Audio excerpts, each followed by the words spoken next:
नमस्कार, मैं श्रुति सिंह। स्वागत है आप सभी का इनसाइड झारखंड न्यूज के बुलेटिन में। चले जानते हैं आज की खबरों के बारे में। खबरों की शुरुआत करते हैं जमशेदपुर से। असम के सीएम से झारखंड भाजपा के चुनाव से प्रभारी हेमंत बिश्व शर्मा ने बड़ा खुलासा किया है। उन्होंने असम में प्रेस कॉन्फ्रेंस के दौरान कहा कि झारखंड के पूर्व सीएम और वर्तमान में हेमंत कैबिनेट के मंत्री चंपई सोरेन की जासूसी कराई जा रही थी। ये काम झारखंड स्पेशल ब्रांच के 2 सब इंस्पेक्टर कर रहे थे। दोनों को फिलहाल दिल्ली पुलिस ने कस्टडी में रखा है। पूछताछ में दोनों ने आईजी प्रभात कुमार का नाम लिया। उनके कहने पर ही दोनों सब इंस्पेक्टर जासूसी कर रहे थे। हेमंत बिश्व शर्मा ने कहा कि स्पेशल ब्रांच के लोग कई काम करते हैं, इसलिए उन दोनों की तस्वीर और नाम को सार्वजनिक करना सही नहीं होगा। दोनों ने ये भी बताया है कि संवैधानिक पद पर बैठे एक शख्स से भी जासूसी करने का आदेश मिला था। उन्होंने कहा कि 30 अगस्त को रांची में राज्यपाल से मिलकर इस मामले से अवगत कराया जाएगा। सीएम हेमंत बिश्व शर्मा ने कहा कि एक सप्ताह पहले चंपई सोरेन दिल्ली में थे। दिल्ली में 3 दिन रहे, फिर दोबारा 26 अगस्त को कोलकाता होते हुए दिल्ली गए थे। दोनों बार ताज होटल में रुके थे। उनके साथ उनके पीए भी थे। तब उनका मूवमेंट ट्रैक किया जा रहा था। ये एक नेगेटिव परंपरा है। स्पेशल ब्रांच के दोनों कर्मी फोटो खींच रहे थे। इसी दौरान मंगलवार को चंपई सोरेन के लोगों ने उन्हें पकड़ लिया, फिर दिल्ली पुलिस को हैंडओवर कर दिया। आप लोग सबको मालूम है कि झारखंड का मंत्रिसभा में आज भी श्री चंपई सोरेन जी मंत्री है। उन्होंने बीजेपी ज्वाइन करने का निर्णय लिया है। 30 तारीख ज्वाइन होगा।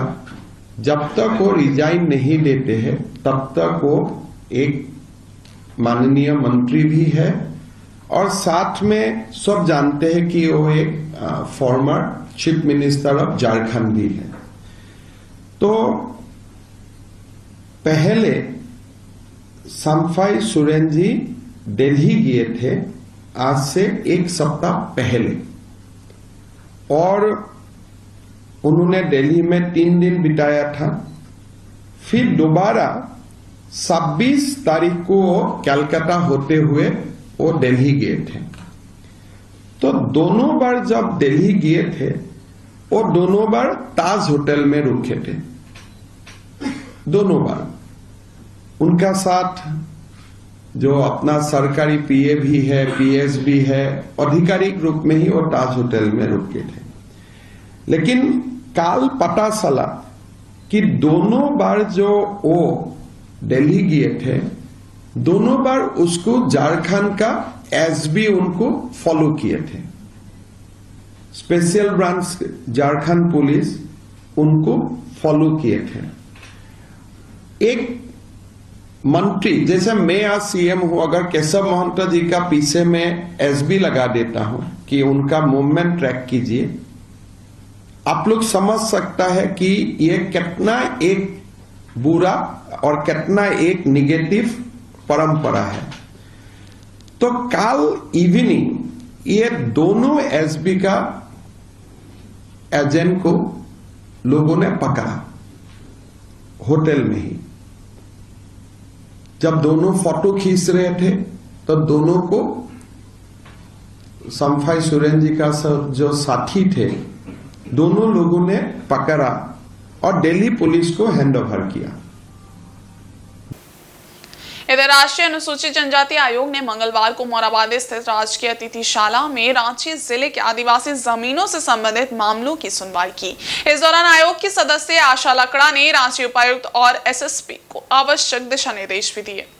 पूरे दिन भर चली समीक्षा बैठक में रांची जिला के प्रत्येक प्रखंड से 33 आदिवासी जमीन मामलों पर सुनवाई हुई। आयोग सदस्य ने बताया कि झारखंड सरकार और स्वास्थ्य विभाग ने इटकी में आदिवासियों की 150 एकड़ जमीन को एमओयू कर अजीम प्रेम जी फाउंडेशन को दी है। इसमें पूर्व विधायक बंधु तिर्की की भी संलिप्तता है। गांव में 50 परिवार हैं जिन्हें आने जाने के लिए मात्र 8 फीट का रास्ता दिया गया है। इस पर आयोग ने संज्ञान लिया और उपायुक्त रांची को निर्देश दिया कि 1 सप्ताह के अंदर रिपोर्ट दें। 9 सितंबर को होने वाली आयोग की सुनवाई में राज्य सरकार व स्वास्थ्य विभाग से भी जवाब मांगा गया है। इसके अलावा आयोग के पास मामला आया कि न्यू गार्डन सिरम टोली में 1 एकड़ आदिवासी जमीन पर फिरिया लाल स्कूल और बैंकेट हॉल बना दिया गया। इस पर भी आयोग ने संज्ञान लिया है। डॉक्टर आशा लकड़ा ने कहा कि हरमू हाउसिंग कॉलोनी में आदिवासी परिवार की जमीन को दलालों ने अनधिकृत रूप से लेकर उसमें हरमू अस्पताल बना दिया। इसका नक्शा रांची नगर निगम ने पास किया। इस पर राष्ट्रीय अनुसूचित जनजाति आयोग ने संज्ञान लिया है और निगम को नोटिस भेजने जा रही है कि जितना केस आज रांची जिला में आए हैं पूरी तरह से आदिवासी के खिलाफ में है। जमीन आदिवासी का, लेकिन लेने वाला आदिवासी को ही आगे करके आदिवासी को लड़ा करके थर्ड पार्टी जो गैर आदिवासी है उनको बेचने का काम कर रहे हैं। मैं इतना कह सकती हूँ कि जो पुलिस प्रशासन हो या जिला प्रशासन हो, आज पूरी तरह से देखा जाए, चाहे ब्लॉक में सीओ हो और जिला माने ब्लॉक से लेकर के थाना से लेकर के पूरी तरह से वो दलालों के हाथ में बिक चुके हैं और आदिवासी को संरक्षण देने के बजाय उन्हीं के ऊपर हथौड़ा चला रहे हैं। हम इतना कह सकते हैं कि जो संरक्षण देने वाला ही भक्षक हो जाएगा तो आदिवासी समाज का अस्तित्व कहाँ रह जाएगा। तो ये पूरी तरह से जमीन पर पूरी लूट मची हुई है जो उचित नहीं है। आयोग ने पूरा संज्ञान लिया है और इस विषय को आज यहाँ लाए हैं। आज सुनवाई होने के बाद सारा विषय जो आते हैं ये रिपोर्ट बनने के बाद में माननीय राष्ट्रपति को भी जाता है, गृह विभाग को भी जाता है, सांसद के पटल पर भी रखी जाती है और स्टेट में जब विषय आएंगे, स्टेट का रिव्यू होगा तो उसमें भी इस विषय को रखा जाएगा, क्योंकि आदिवासियों को ही दो चार होना पड़ता है। और झारखंड उड़ीसा को जोड़ने वाली नेशनल हाईवे 220 दो राज्यों के लोगों के लिए जीवन रेखा के रूप में जानी जाती है। इस सड़क से एक समय रोज सैकड़ों की संख्या में वाहनों का आवागमन होता था, परंतु आज ये सड़क वीरान पड़ा है। पूर्वी सिंहभूम जिले के पोटका स्थित हेंसडा से बालेडी उड़ीसा बॉर्डर तक सड़क पूरी तरह से तालाब में तब्दील हो गई है। इस सड़क से पहले ही यात्री बसों का परिचालन पूरी तरह से बंद हो गया था। हालांकि ट्रक किसी तरह से इस रास्ते से आ जा रहे थे, लेकिन सड़क में बने गड्ढों में फंसकर अब यहां लगातार जाम लग रहा है। लंबे समय तक सड़क जाम रहने से ट्रकों के ड्राइवर भी यहां भूखे प्यासे रहने को मजबूर हैं। इस कारण वाहन मालिकों को भी भारी नुकसान उठाना पड़ रहा है। अब तो ट्रक मालिकों ने भी इस सड़क से आवागमन से इनकार कर दिया है। हालत ये है कि इस सड़क से बाइक से चलना भी मुश्किल हो गया है। आए दिन दुर्घटनाओं से तंग आकर लोगों ने इस सड़क पर चलना ही बंद कर दिया है। वहीं इस 4 किलोमीटर सड़क के बीच में 1 दर्जन से ज्यादा गांव इससे बुरी तरह से प्रभावित है। एम्बुलेंस तक गांव में नहीं पहुंच पा रही है। साथ ही सैकड़ों बच्चे स्कूल कॉलेज में पढ़ने नहीं जा पा रहे हैं। बच्चों की पढ़ाई पूरी तरह प्रभावित हो रही है। पेट्रोल पंप बंद के कगार पर है। एक भी वाहन पेट्रोल लेने नहीं पहुंच रहे हैं। एक समय इस रास्ते से तत्कालीन झारखंड की राज्यपाल द्रौपदी मुर्मू उड़ीसा के रैरांगपुर जाती आती थी। अब संबंधित विभाग के पदाधिकारियों की लापरवाही और जनप्रतिनिधि की अनदेखी के कारण नेशनल हाईवे 220 पूरी तरह से बंद हो चुका है और लोग परेशान हैं। बोलिए सर, आदमी तो चल नहीं सकेगा, जानवर भी नहीं सकेगा इस रोड में। कहाँ सरकार है या नहीं है सरकार? नहीं तो आज तक कुछ तो होता ही, अभी तो कुछ हुआ ही नहीं। कब से खराब है? हाँ, कब से खराब? 2 साल हो गए सर। रोड खराब है, गाड़ी नहीं चल रहा है, तो गाड़ी नहीं चलेगा तो फिर तेल कैसे बेचें? इधर जमशेदपुर पुलिस ने बीते 17 अगस्त को बिष्टुपुर थाना क्षेत्र में कार शोरूम फायरिंग मामले के मास्टरमाइंड सहित 4 अपराधियों को गिरफ्तार किया है।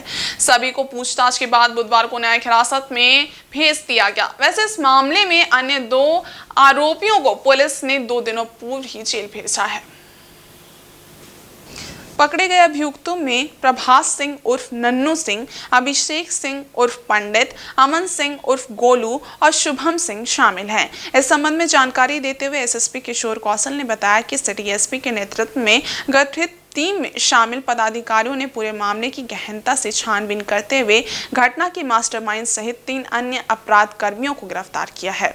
मास्टरमाइंड प्रभास सिंह है जो सिद्धगोड़ा का रहने वाला है, जबकि उसके 3 अन्य सहयोगियों में अभिषेक सिंह उर्फ पंडित और शुभम सिंह बिहार के बांका जिले के रहने वाले हैं। वहीं अमन सिंह उर्फ गोलू देवघर का रहने वाला है। उन्होंने बताया कि इनका मुख्य उद्देश्य भय व्याप्त कर व्यवसायियों और कारोबारियों से रंगदारी रंगदारी मांगना था। इन्होंने शहर के कई व्यापारियों को भी धमकी दी थी। उन्होंने बताया कि गिरफ्त में आए सभी अपराध कर्मी प्रोफेशनल हिस्ट्री सीटर अपराधी हैं। सभी के खिलाफ कई आपराधिक मामले दर्ज हैं। पुलिस ने कार शोरूम में फायरिंग की घटना को अंजाम देने में प्रयुक्त कार एवं रंगदारी मांगने में प्रयुक्त मोबाइल सहित गिरफ्त में आए अपराध कर्मियों का मोबाइल फोन बरामद किया है।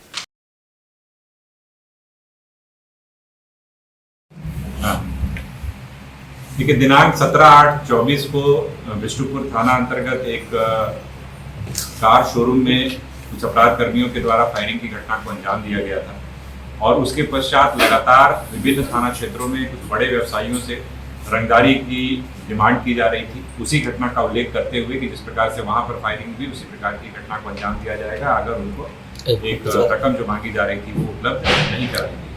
इसको लेकर के एसपी सिटी के नेतृत्व में एक टीम का गठन किया गया जिसमें कि डीएसपी क्वार्टर 1 और डीएसपी पटंदा भी शामिल थे और कई सारे थाना प्रभारी और पदाधिकारी उसमें शामिल थे, टेक्निकल सेल के लड़के उसमें शामिल थे और इसमें हम लोगों के द्वारा त्वरित कार्रवाई की गई और त्वरित कार्रवाई करते हुए 24/8/24 को आलोक शर्मा एवं वीर सिंह 2 अपराध कर्मियों को गिरफ्तार करके न्यायिक हिरासत में भेजा गया था।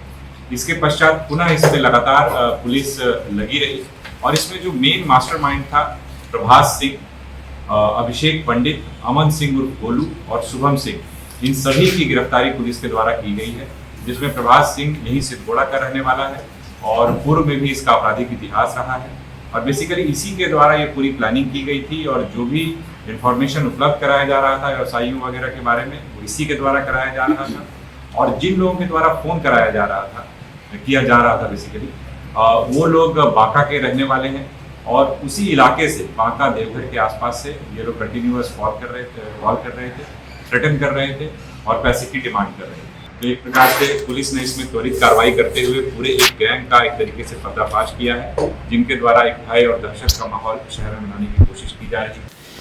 वहीं जमशेदपुर के बर्मामाइंस थाना क्षेत्र के कैरेज कॉलोनी बाबा कुटीर में मंगलवार की रात कृष्ण जन्माष्टमी को लेकर चल रहे हंडी फोड़ प्रतियोगिता के दौरान कुछ लोगों ने पथराव कर दिया। अचानक हुई पत्थरबाजी से अफरा तफरी मच गई। पत्थरबाजी में 2 युवक लाल सिन्हा, प्रशांत सिन्हा समेत 3 बच्चे घायल हो गए।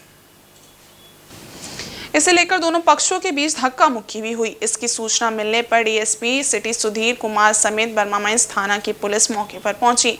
मामला बिगड़ता देख क्यूआरटी फोर्स की तैनाती कर दी गई। पुलिस ने समझा बुझाकर मामला को शांत कराया। मामला शांत होने पर देर रात पुलिस आरोपियों की तलाश में कैरेज कॉलोनी में छापेमारी की। बताया जा रहा है कि रात में कार्यक्रम की समाप्ति होने पर फोर्स वापस लौट गई। कुछ युवक डीजे बजाकर डांस कर रहे थे।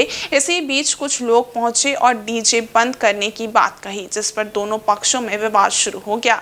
इसी बीच किसी ने पथराव शुरू कर दिया जिससे भगदड़ की स्थिति उत्पन्न हो गई। घटना के बाद श्री राम मंदिर ब्याज कमेटी के पदाधिकारी समेत अन्य पहुंचे। पुलिस ने घटनास्थल से टाइल्स के टुकड़े जब्त किए हैं। घटना ये हुई कि हम लोग डांस कर रहे थे और ऊपर से आया पत्थर जब इधर से एक बार हम लोग थोड़ा देर चिल्लाया, गाली गलौज किया भी और एक दूसरे से, किसी का नाम लेके नहीं। फिर थोड़ा देर बाद फिर दोबारा कम से कम 3-4 दिन को लगे हैं। मैंने को तो खास करके लगे देखिए मंगेर में यहाँ जन्माष्टमी का, कल तो जन्माष्टमी पार हो गया, आज भी कुछ टाइम था और आज मटकी फोड़ने का प्रोग्राम था सर जी। ये लोग तो सर हम मुँह से क्या बोलेंगे पर ऐसे लगता है कि हम तो वैसा कुछ नहीं बोलने सकेंगे पर इधर अगर इशारा करेंगे घर तरफ तो हम कैमरा घुमाइए, हम घर तरफ दिखा देंगे कि इधर से पत्थर आए।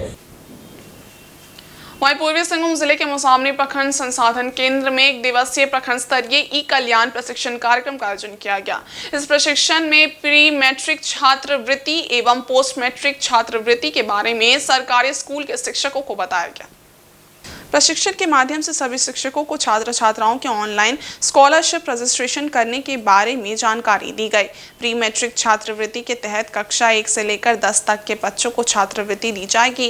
वहीं पोस्ट मैट्रिक छात्रवृत्ति के तहत कक्षा 11वीं के बच्चों को छात्रवृत्ति दी जाएगी। इसके बारे में सभी शिक्षकों को संपूर्ण रूप से जानकारी प्रदान की गई। प्रशिक्षण में 4 प्रशिक्षक शिक्षकों को ऑनलाइन रजिस्ट्रेशन करने के बारे में बताया गया।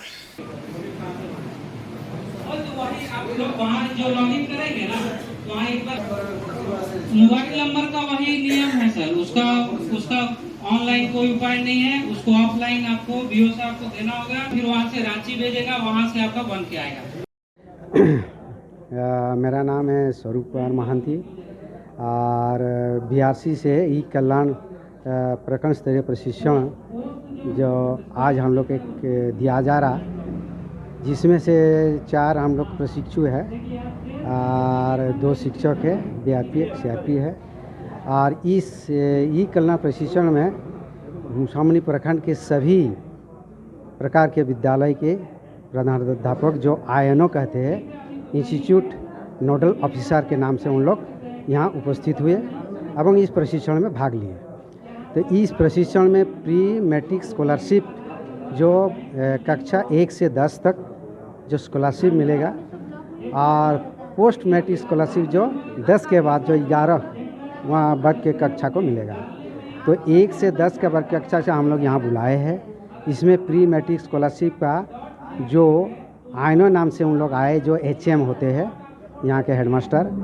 तो इस प्रशिक्षण में हम लोग ई कल्याण को क्या है, स्कॉलरशिप क्या है, आयनो क्या है, इसके बाद हम लोग DNO क्या है, इसका प्रोसेस कैसे भरना है और छात्रों को कैसे इसको रजिस्टर करना है और छात्रों का कैसे लॉगिन करना है। इस प्रशिक्षण में हम लोग बारी बारी से ये शिक्षण लोगों को जो कि आयनो बोलते हैं उन लोग को हम लोग बता रहे हैं। इधर रांची के मेन रोड स्थित अल्बर्टिका चौक पर मंगलवार को दही हांडी फोड़ो प्रतियोगिता और नृत्य नाटिका का आयोजन किया गया। झारखंड के राज्यपाल संतोष कुमार गंगवार ने प्रतियोगिता का विधिवत उद्घाटन किया। उन्होंने कहा कि श्री कृष्ण जन्माष्टमी के अवसर पर वे पहली बार रांची में दही हांडी प्रतियोगिता में शामिल हुए हैं। पहली बार उन्होंने ऐसा दृश्य रांची में देखा है। इस मौके पर विजेता टीम नेशनल योगा को प्रथम पुरस्कार के रूप में 51,000 रुपए दिए गए। श्री कृष्ण जन्माष्टमी समिति की ओर से अल्बर्टिका चौक पर दही हांडी फोड़ो प्रतियोगिता आयोजित की गई थी।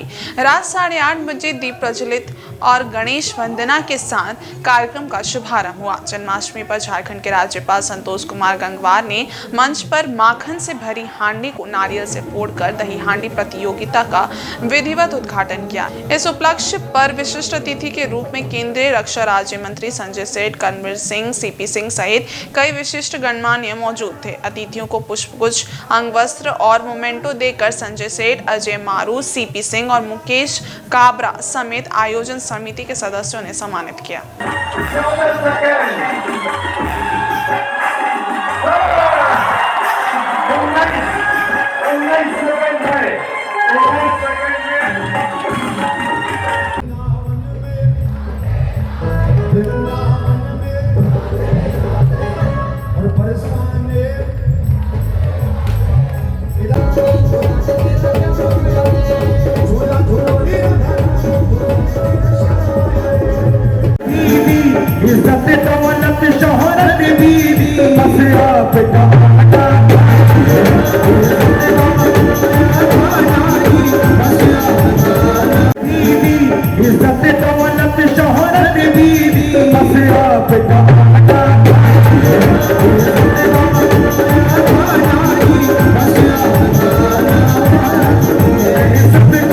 तरक्की करे, प्रगति करे। और इस समय वर्तमान में जिस ढंग से हमारा देश एक प्रगति की रफ्तार पर सही ढंग से आगे चल रहा है, हम अच्छी दिशा में आगे बढ़ने का काम करें। तो मैं इन्हीं शब्दों के साथ आप सभी का बहुत बहुत आभार व्यक्त करते हुए आप सब लोग यहाँ पर आए, बहुत बहुत धन्यवाद। जय हिंद, जय भारत।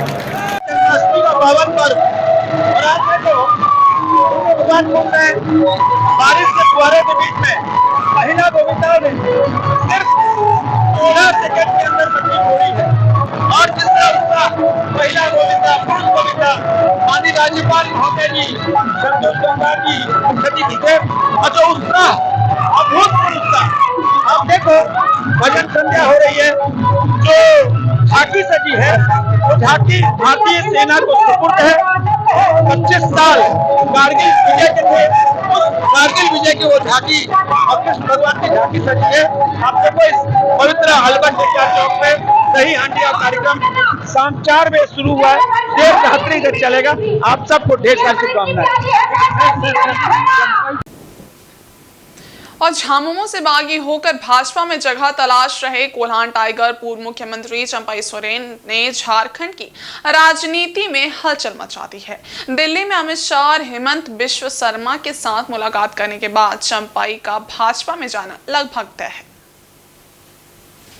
इस बीच चंपई के गढ़सरायकेला विधानसभा क्षेत्र में हेमंत सोरेन के प्रस्तावित कार्यक्रम की धमक बढ़ाने पार्टी के नेता विधायकों मंत्री ने कमर कस ली है। सरायकेला जिले के गम्हरिया प्रखंड अंतर्गत रापचा फुटबॉल मैदान में मुख्यमंत्री हेमंत सोरेन 28 अगस्त बुधवार को कोल्हान प्रमंडल स्तरीय मुख्यमंत्री मैया सम्मान योजना में शामिल होंगे, जहां मुख्यमंत्री कोल्हान प्रमंडल की महिलाओं के खाते में प्रति माह 1000 सहायता राशि भेजने का शुभारंभ करेंगे। चंपई के विधानसभा क्षेत्र में आयोजित कार्यक्रम को हिट करने की जिम्मेदारी हेमंत ने कोल्हान के विधायकों, सांसद, मंत्री को दी है। मंगलवार को गम्हरिया एनटीपीसी गेस्ट हाउस में झामुमो के विधायक मंत्रियों ने बैठक कर कार्यक्रम सफल आयोजन की रणनीति तैयार की।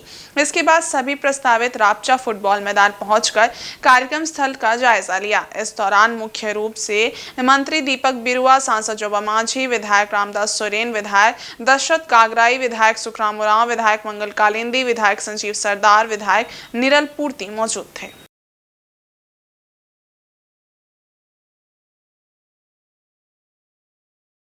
बेहतर है 1 लाख से अधिक महिलाओं को जो लाभुक हैं, तैयारी है, वो लोग आएंगे और उसका लाभ लेंगे। सभी लोग मुख्यमंत्री जी आएंगे तो खुशी का माहौल है। हम लोग वही तैयारी देखना चाह रहे थे, किस तरह का प्रशासन अपने तरीके से बहुत बेहतर ढंग से इसको करने का प्रयास करते हैं। अभी तो सिर्फ घोषणा ही लोग किए हैं, होने दीजिए तब फिर देखा जाएगा। झारखंड मुक्ति मोर्चा आप जान रहे हैं कि जमीनी स्तर की पार्टी है, इसमें कहीं कोई किसी तरह की दिक्कत नहीं है। झारखंड मुक्ति मोर्चा तो एक प्लेटफार्म है। प्लेटफार्म में कई लोग ट्रेन से उतरते हैं, चढ़ते हैं, तो लगातार रहता ही है, लेकिन स्टेशन प्लेटफार्म तो वही है। झारखंड मुक्ति मोर्चा तो वही है, लोग आते हैं जाते हैं, वो तो रहेगा ही। इसलिए हम झारखंड मुक्ति मोर्चा यहाँ का इस राज्य का जन्मदाता है। झारखंड अलग राज्य का जन्मदाता झारखंड मुक्ति मोर्चा है, जिसका नेतृत्व शिबू सोरेन का नेतृत्व में अलग राज्य बनी है। जो देख रहे आप लोग भी देख रहे समाचार में आ रहा है, इसीलिए उसको उस नज़र से देखा जा रहा है। लेकिन इससे पहले भी सरकारी कार्यक्रम तो हो चुका है। अभी सिचुएशन ऐसा है, इसीलिए चंपाई दास से जोड़ा जा रहा है, लेकिन ऐसा कोई बात नहीं है। ये फिर कोल्हान प्रमंडल का कार्यक्रम था, तो कोल्हान प्रमंडल कार्यक्रम में ये मिडिल जहाँ है उसको देखा गया है, इसीलिए ऐसा कोई बात नहीं कि चंपाई दास के चलते कार्यक्रम लिया गया, ऐसा कोई बात नहीं। इधर industrial stability and reform organisation ISRO के कार्य समिति की दूसरी बैठक का आयोजन बुधवार को आदित्यपुर में आयोजित किया गया। बैठक की अध्यक्षता अध्यक्ष रुपेश कतरियार ने की। बैठक में संगठन के कार्यकलापों पर चर्चा की गई, साथ ही प्रतिमाह कार्य समिति की बैठक आयोजित करने का निर्णय लिया गया। अध्यक्ष रुपेश कतरियार ने बताया कि कार्य समिति की बैठक में औद्योगिक विकास, इंडस्ट्रियल एरिया में मूलभूत सुविधाओं को बहाल करने जैसे मुद्दों को प्रमुखता से उठाया गया है। उद्योग से होल्डिंग टैक्स वसूले जाने के मुद्दे पर कहा कि इंडस्ट्रियल एरिया जियाडा के अधीन है या नगर निगम के, इसकी स्थिति सरकार को स्पष्ट करनी होगी। बैठक में औद्योगिक क्षेत्र की सड़कों और नालियों के साथ स्ट्रीट लाइटों की बदतर स्थिति के लिए प्रयास करने का निर्णय लिया गया। रुपेश कतरियार ने बताया कि बैठक में सरकार के 75% स्थानीय लोगों को रोजगार देने को बेहतर बनाने पर चर्चा की गई। यहाँ पर है जैसे कि बोर्ड की बैठक नहीं हो रही है, बोर्ड की बैठक में यहाँ पे डीओपी की समस्या है, जो रोड बनने हैं उसकी समस्या है, लॉ एंड ऑर्डर तो आपको बता ही दिया, स्ट्रीट लाइट की समस्या है। तो तमाम विषय जो यहाँ के नगर निगम का मामला है कि भाई हम किसके हैं, आइडा के ही कि नगर निगम के, अभी तक हम लोग पता ही नहीं चला। तो कभी ये प्रॉब्लम, कभी वो प्रॉब्लम, फिर वो 75% जो यहाँ के लोकल लोगों को रोजगार देने की बात है। तो इसरो पूरी तरह समर्थन करता है कि यहाँ के स्थानीय लोगों को रोजगार देना चाहिए, 75% के 95%। लेकिन इसरो का ये भी डिमांड है कि ये दंडात्मक नहीं होना चाहिए, लोगों को मौका देना चाहिए, इसके गुणात्मक पहलू को सरकार जाहिर करे, आगे बढ़ाए। अगर कोई उद्योग नहीं करा पाए तो कैसे प्रोत्साहित किया जाए, उस पर चर्चा होनी चाहिए। श्री कृष्ण जन्माष्टमी को लेकर चक्रधरपुर के लोको रेलवे कॉलोनी राम मंदिर प्रांगण में मंगलवार को श्री कृष्ण जन्माष्टमी के अवसर पर दही हांडी फोड़ प्रतियोगिता का आयोजन किया गया। इस प्रतियोगिता में चक्रधरपुर के युवाओं ने बढ़ चढ़कर हिस्सा लिया।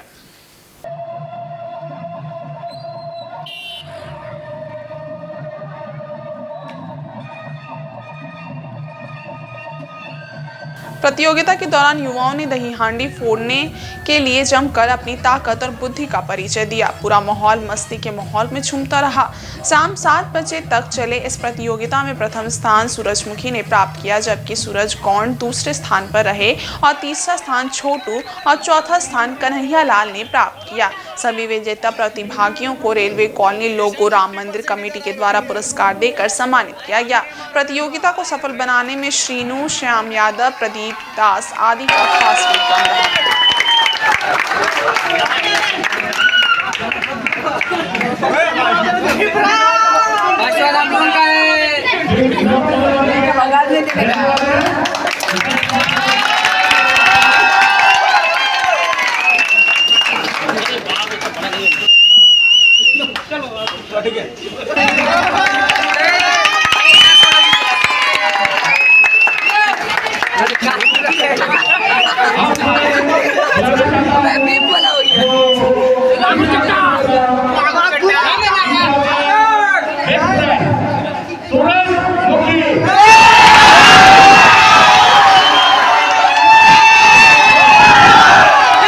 और इस बुलेटिन में बस इतना ही। ब्रेक के उस पार कुछ और खास खबरें, तब तक के लिए देखते रहिए इनसाइड झारखंड न्यूज़। धन्यवाद।